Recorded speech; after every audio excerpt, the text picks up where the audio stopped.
What is going on, everyone? My name is Andy. Welcome back to another FPL video. In this one, I'm going to give you some of my final thoughts ahead of the Game Week 18 deadline. Obviously, that deadline is this evening. I know we're going to get some press conferences today, but there's no time to wait around to see what managers say in those that might affect our decisions, because obviously I've got to get this video out. But anything that comes up that is major information or major news that we need to think about, I will discuss on the deadline stream later. So if you enjoy this video, make sure to give it a like, hit that subscribe button if you haven't done so already, and let's jump into it. Okay, so just to take a quick look at my team, I have used my one free transfer. So I checked FPL statistics last night, which shows you which players might go up or down in price. And it looked like Callum Wilson was going to fall in price. At the same time, Mitrovic was going to go up. And Mitrovic has already gone up 0.1 this week. And that did happen. So overnight, Mitrovic went up again. So that's 0.2 million between game week 17 and 18. And Callum Wilson went down. So I actually made the move last night to save myself a little bit of money. If you're someone that wants to keep hold of Callum Wilson, I don't necessarily think that it's the worst move to make. I'm just not that confident that he's going to start, no matter what Eddie Howe kind of says in his press conference. If he turns around and says he's fully fine, we're going to start him, that's a little bit different. But if you remember, I think there was a game before the World Cup where he was ill and we didn't know if he was going to play. He was a doubt and he did start. I believe it was Southampton, and he went off at half time. So whatever happens, whether he starts or not, I just don't necessarily think his minutes are going to be that great this week. And obviously Mitrovic has got Southampton at home, so hopefully Marco Silva doesn't come out in the press conference and say that he's a doubt or something like that. But it's a good fixture this week, and then he's got the double next week. And I know people keep going on about the yellow card situation. I'm fully aware of that. I also know the fixtures for Fulham after the double aren't great, but if he doesn't get the yellow card, then I'm going to be happy to have him for game week 19. And even if he gets it against Southampton, I'll just hope that at the same time he's got me a goal or an assist or both, knowing that he'll at least play one game in game week 19 anyway, and I don't have to captain him if I don't want to, right? I could just go for a Chelsea player instead. Elsewhere in my team, I've put Greenwood as first bench because he started the last game for Leeds. I'm not sure if he's going to start this game against Newcastle, so I'll put a bit more research into that before the deadline, in which case I'll just probably put Patterson first sub, but ultimately it probably doesn't matter too much because Everton are going to concede, and Patterson could even end up on minus points, who knows. As with Reece James, or as for Reece James, he's now red flagged. We know he's going to be out for kind of 3 to 4 weeks at least, and I suspect he'll get integrated back into the team a little bit slower this time. We'll have to wait and see, but I just felt that Mitrovic was a better option than any of the replacements for Reece James. So I could have bought in another Chelsea defender or Luke Shaw, and we're going to talk about them in a minute. But I think if I could have Shaw or Cucurella or Azpilicueta or Mitrovic for this week, I felt like Mitrovic was the better option with Southampton at home. And plus, it saved me a bit of money as well. So Reece James will probably go down in price at some point, and that is annoying. But I'll probably just use the transfer in Game Week 19 to get rid of him. And bear in mind, if he doesn't go down tonight, there is only a few days until the Game Week 19 deadline, so I might get away with it. If not, it happens, right? There's nothing much I can do about it. I'm not willing to take a hit. I'm playing Ben White instead. For what it's worth, I don't necessarily think that Ben White's going to get a clean sheet, but I think it's better to play him than take the hit. Elsewhere, no other changes. Haaland's going to be my captain. We're going to talk about his minutes later on because there was a question about that. But that is it. I've done Wilson to Mitrovic. I did it last night to avoid the price changes, and hopefully the press conferences don't bring up too much bad news. So when I did the Game Week preview yesterday and talked about Reece James replacements, a lot of people mentioned that I didn't talk about Luke Shaw enough. So I'm going to talk about that here, as well as a possible Man United double game week in Game Week 20. So Ben tweeted last night. If you don't follow Ben on Twitter, make sure you do. He's always tweeting about blanks and doubles and stuff like that. He said, I think I'm doing James to Shaw so that I don't have to start Chalobah and Dunk, right? That's for this week. That's just for his own personal team. Man United might have a 70% chance of doubling in Game Week 20, and here's why. He said he found it weird that Man City versus Spurs was provisionally moved to FA Cup round 3 replay midweek. So as we know, Man City and Spurs have got a double, but if either of those two teams have to play a replay, that will be off. So it's not very often that happens for Premier League fixtures. They usually only announce it when it's like a dead cert that it can't get called off. But as Ben says, it was weird that happened, but Man United didn't get one put there. He said Man United are much more likely to run out of midweeks than Man City Spurs, and then this theory makes sense, and this was another tweet which I couldn't fit on the screen, that Baker FPL 343 posted. And there's basically, like, if you think like Planet FPL, James and Ben Credin, they're always talking about blanks and doubles and rearrangements. There is a forum where a lot of people talk about it as well. So this is the post that was sent to Ben from Baker, I think. And he said, I don't think any games between teams not in Europe will be rearranged for those midweeks. So this person, and look, everyone is just trying to predict and guess, right? Doesn't think teams like Brighton who aren't in Europe will have a match rescheduled for like Gameweek 20, 21, 22. It's only games involving teams in Europe and the League Cup that are of concern. They've probably announced the Spurs versus Man City game for that week because it was the only Man City game to be arranged. I wouldn't be surprised if plans are in place for Man United to play either Leeds or Crystal Palace. Unfortunately, the powers that be don't like to put out statements to that effect. So what they're saying is, because Man United don't have too many free midweeks later on in the season to rearrange games, it's kind of a priority to do it in Game Week 20. They just don't know which team they're going to face yet, Leeds or Crystal Palace. So again, this is not a guarantee, right? I've got to say that. This is just a prediction, but Ben thinks it's quite likely as well. So when you're thinking about Reece James replacements, a lot of people were looking at Luke Shaw. So Wolves away this week, and then Bournemouth at home in Game Week 19. And then if they get a double in Game Week 20, he would then look possibly a better pick than one of the Chelsea boys, because obviously Cucurella and Azpilicueta, we're not sure about their minutes long term. I think Chilwell is back in training now. Now, how quick he's going to come back into the team, especially after what's just happened to Reece James, I don't know. And I still think for game weeks 18 and 19, Cucurella is probably okay, but for Game Week 19, I'd only put my money on that first game. The second game, I'm not so sure because it's a week later. So he's a little bit of a risk. I think Azpilicueta will play right back or possibly even right wing back while Reece James is out. But as I've said before, if they play a wing back system, he could just play an attacker in that right wing back spot if he wanted to. And there are also rumours that Chelsea are on the lookout for a right back as well. So that could put a spanner in the works too. So if I was picking right now, I think I would pick Azpilicueta over Cucurella because there is no other right back really for competition, right? I know someone like Chalobah or a centre-back, like how Man City play Stones sometimes and right back, they play Akanji there as well. That could happen. But in terms of natural players that play there, then Azpilicueta is the only one. So I think I would take that risk and hope that they don't sign anyone. And obviously Thiago Silva is pretty good for minutes, but he does cost 5.4 million and is not necessarily great for attacking threats. Similar to Cucurella, to be honest with you. So suddenly Luke Shaw looks like he's maybe a better option. And I think even if they don't get the double, if you are concerned that Chelsea might miss one of those fixtures in 19 anyway, Luke Shaw could be a better bet because I think longer term, his minutes are probably better than Azpilicueta and Cucurella. I know Malacia is obviously a bit of competition for Luke Shaw, but he is definitely the number one for that left-back spot. There's no real doubt in my mind about that. He may miss the odd game, but I think he'll definitely start the majority, like probably 6 or 7 in every 8 games. And if they do get the double in 20 against Leeds or Palace, you'd be fine playing him in that game. Arsenal away is not great, but the fixtures after that are pretty good. And especially if Luke Shaw didn't have to be someone you play every week. Even if they didn't get a double in 20, you could maybe bench him for 20 and 21 if you had kind of the capability to do that. So just kind of keep this in mind that there could be a double in Game Week 20. I would say it's not that far away though, so if they're going to announce this, I feel like it's got to be soon because it's just not fair on the fans. But they are at a point where Man United, and by the way, I'm not working this out, people like Ben are, don't have a huge amount of free time to play fixtures. And if they go far in competitions, that is only going to get worse. So in terms of replacements, I guess to answer the question, if I was buying one right now, I would probably be tempted to go for Shaw over any of the Chelsea boys. But if you only want them short term, 18 and 19, then you could still go for one.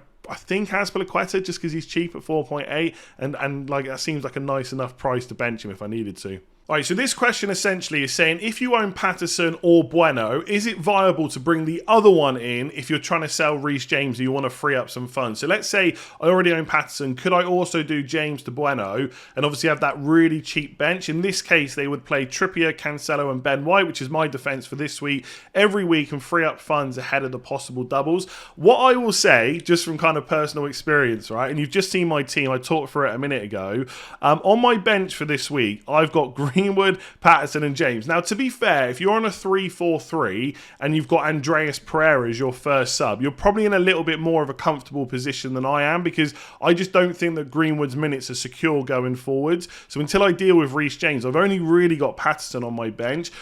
I don't want Bueno as well. I'm already not liking that bench too much and wish I'd spent a little bit more on it if it was possible. I think if you're someone that, has been a bit unlucky with price changes and stuff and you've lost value, which happens, right? I've said this a few times in the past, that when you have a really good start to the season, not only you're ahead of everyone, it generally means you've got the players that are going up in price and not dropping. So your team value is also better as well. So it's like a double kind of effect. Whereas if you have a bad start, you're having to deal with injuries, suspensions, players going down in price, you just don't always have the transfers to deal with it. So if you're someone that is really lacking in team value, then maybe you could get away with like an Andreas Pereira, a Bueno, and a Patterson. But I don't even know if someone like Bueno's minutes are guaranteed going forward. Like Aït-Nouri could play at some point as well. And I just don't see a huge... Like, I own Patterson. I just don't see clean sheets for pretty much any of the games Everton will play because the defence is just not good. And I'm just not sure if Wolves are going to be that much better going forward either. So I guess to come back to the question, you could do it. But even like Cancelo, White and Trippier doesn't... I mean, Trippier and Cancelo are pretty good. I don't know about Ben White every single week. I guess it's not the end of the world. But I would rather have someone else on the bench. And I think Game Week 17 has already been a perfect example of why this is important. So I had Ben White and Patterson on my bench. So straight away, right, a bit unlucky you could say, Wilson's ill and James gets injured. So I've got two players to deal with straight away. And thankfully I've got Ben White on my bench. But if I didn't have that and I had another really bad bench player, and I would say having Patterson and Bueno is a pretty poor bench, to be honest, that wouldn't be ideal. And it kind of forces you into transfers more. Whereas for my team, again, just come back to it, because I've got Ben White on the bench, it's meant that I can bench James without having to take a -4. I know I might lose 0.1, but so be it. And I can just make my Wilson to Mitrovic move instead. So next week when I sell James to someone else, at least that's the current plan. Maybe someone else will get injured before I do that. It won't be to Bueno. I won't be too worried about having that extra money. I'd rather have a better player on the bench. Obviously, if Man United get a double, or I want to go for a Chelsea defender for a double, or a Brighton double gets announced, then I'll probably go for Dunk. They are the players that I will target, but I won't go super cheap like Bueno. So it's viable-ish, but I'd try and avoid it if you can. Okay, so what are my thoughts about Haaland's minutes for Game Week 18 as he played 90 minutes against Leeds? So I definitely think there's a good chance those minutes get reduced, but I don't think it's guaranteed that he gets benched or anything like that, especially if Alvarez is not quite back yet and going to be available for this game. And obviously he is going to take a little bit of time to get up to speed as well, because obviously he played in the World Cup final. We've already seen players like Cancelo and Foden get benched in the last game, presumably because they were in the World Cup and they're trying to build those minutes up. Now, I think, for what it's worth, that players like Foden and Cancelo will almost definitely start against Everton, and obviously it's Pep Guardiola and Man City, so that's not a guarantee, but I think there's a very good chance. I also think there's a really good chance that Haaland just starts again. If we have a look at when Man City played. So in Game Week 17, they obviously played on Wednesday. So it was one of the later, well, it was the latest game in the week, right? And obviously Haaland has had the whole World Cup off. They don't play again until Saturday. So they got Thursday, Friday off, and then they play Saturday afternoon. So I guess there is a chance that he doesn't start. And they could play like a false nine, like Foden instead. De Bruyne could even play there as well. I mean, most of that Man City team can play in that position, given how good they are. But I think there's every chance that Haaland just starts again. Pep Guardiola has mentioned that he's not necessarily even fully fit, right? And given how many goals he scored this season, he's just gone and scored another 2 against Leeds, not being fully fit. It's kind of scary what he might do for the rest of the season. Now, you can look at that in two ways. He's not fully fit. They've only got Thursday, Friday off before they play again. Therefore, he might get benched. You could also frame it as, he's not fully fit. What does he need to get fit? Minutes. Now, obviously, we don't know exactly what's going on, what the medical department are telling Pep and stuff like that. But I just think it's a player that's kind of not worth worrying about. I know why people might be wondering this, because I'm looking at this thinking, okay, well, if Haaland's going to get benched, I'll just captain Salah, because he will definitely start, almost certainly start, right, against Leicester at home. But I just don't think it's worth running the risk. I think there's every chance that he does start. There's every chance he scores a ridiculous amount of goals again and beats Salah or any other player for captaincy.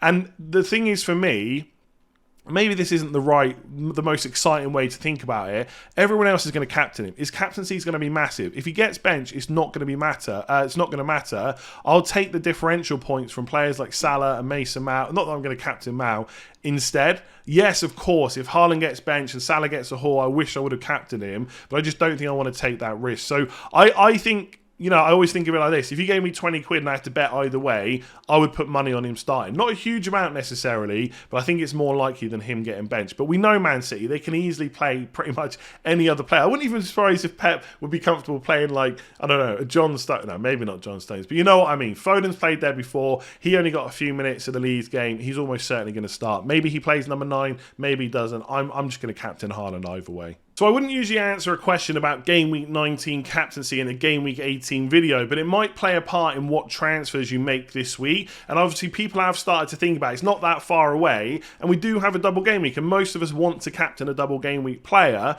but it looks tricky in Game Week 19 because the only options are Chelsea and Fulham players, and obviously most people have got very comfortable with captaining Haaland. Now, there's 2 reasons why I'm going to captain a double game week player. One, I just always have to captain a double game week player, and to me that's almost non-negotiable. Obviously, if there was a really bad team and I had no players from that team, I wouldn't necessarily go out of my way to bring one in, but in most cases I probably would. But also, right, Haaland has Chelsea away. Now, don't get me wrong, Chelsea haven't necessarily defended that well this season. Don't get me wrong, Haaland is an absolute machine that scored a ridiculous amount of goals and can definitely score in this game.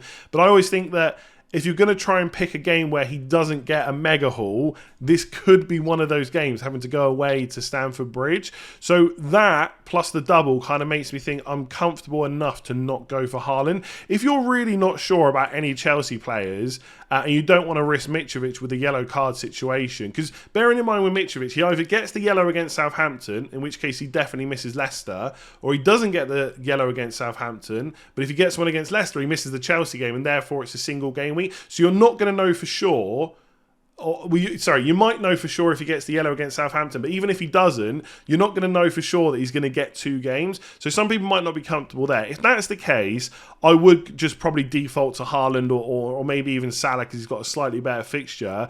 But I will be going for a Chelsea player. I've got Mason Mount. One of the reasons was the fixtures, the double, and I'd probably want to captain him. And that is probably where I'm going to go as long as he doesn't get injured. Just on Chelsea, the other thing is not just the fact they've got a double game week, it's whether or not any player will actually play 2 games. Now, I've said before, the rest time between Premier League games is pretty good for game week 17, 18, and 19. So they played on, when was it? Tuesday. Right, they don't play again until Sunday. Let me just find a Chelsea player here. They don't play again until Sunday, then it's Thursday. So I think this turnaround time is perfectly fine for players like Mason Mount to start both games. And the second game in Game Week 19 is not until a week later. The problem is they've got an FA Cup fixture in between and it's against Man City. So I don't know how much Potter will rotate in either the Premier League games or the FA Cup game. Obviously, the ideal situation, if I captain Mount, is that he plays Man City, he misses the FA Cup game, and then he plays against Fulham. But the Game Week 20 game is also very close, turnaround. It's Thursday to Sunday, so it's not necessarily ideal. There is no guarantee that any Chelsea player outside of Kepa plays all 3 of these games. So none of the captains in Game Week 19 are without risk. Mitrovic might be a yellow card threat. Haaland, I mean, it's Haaland, I know, but he's got a toughish fixture, and then Chelsea players may not play twice. But that being said, because Haaland does have Chelsea away, I feel fairly comfortable going for a Chelsea player. So I will go for Mount. He's had the most minutes under Graham Potter. Obviously, Havertz looked pretty good against Bournemouth, got the goal and assist. I still think with that many games, there could be a match where he doesn't play as a number 9 and maybe Aubameyang plays instead. They could play Aubameyang through the middle, Sterling left or right, and then Havertz the other side. I guess that could happen as well. But I don't know, Chelsea fans, let me know if you think I'm crazy, but I just don't think Havertz's minutes are as guaranteed. So he'd be a little bit more of a worry for me about captaining. But I guess the question is, would I do that instead of Haaland? I probably would, because I'd rather risk 80 to 90 minutes plus a cameo off the bench than going for a single game week player. That's just how I feel about FPL and double game weeks. To me, that's where you can make up possible points. That's where the fun is. I don't want to captain a single game week player. A lot of people will just go for Haaland. So if you want to do that, do it, but it's not what I would do. I would even go as far as to say I would possibly captain Kepa ahead of Haaland. I know that sounds crazy, and I know people will say there's no way you'll do that, and that's right. That's why I got Mason Mount. But I think if Kepa was my only option, I'd be tempted to do it. And look, if Mitrovic doesn't get the yellow against Southampton, the first game is Leicester. That's the better game of the double anyway. So I'd probably even take the risk on Mitrovic over Haaland. That's how kind of strongly I feel about double game weeks. But let me know in the comments below if you're going to do that. I know some people will now look to bring in a Chelsea attacker, especially with Reece James injured. He would have been the backup captain for me. So what are you doing in Game Week 19? Let me know what you think. If you've enjoyed that video, make sure to give it a like, hit that subscribe button. I know I've not been able to go through everything in this video, but we will have a deadline stream later and we'll talk through a few more issues in that. Otherwise, I'll catch you then.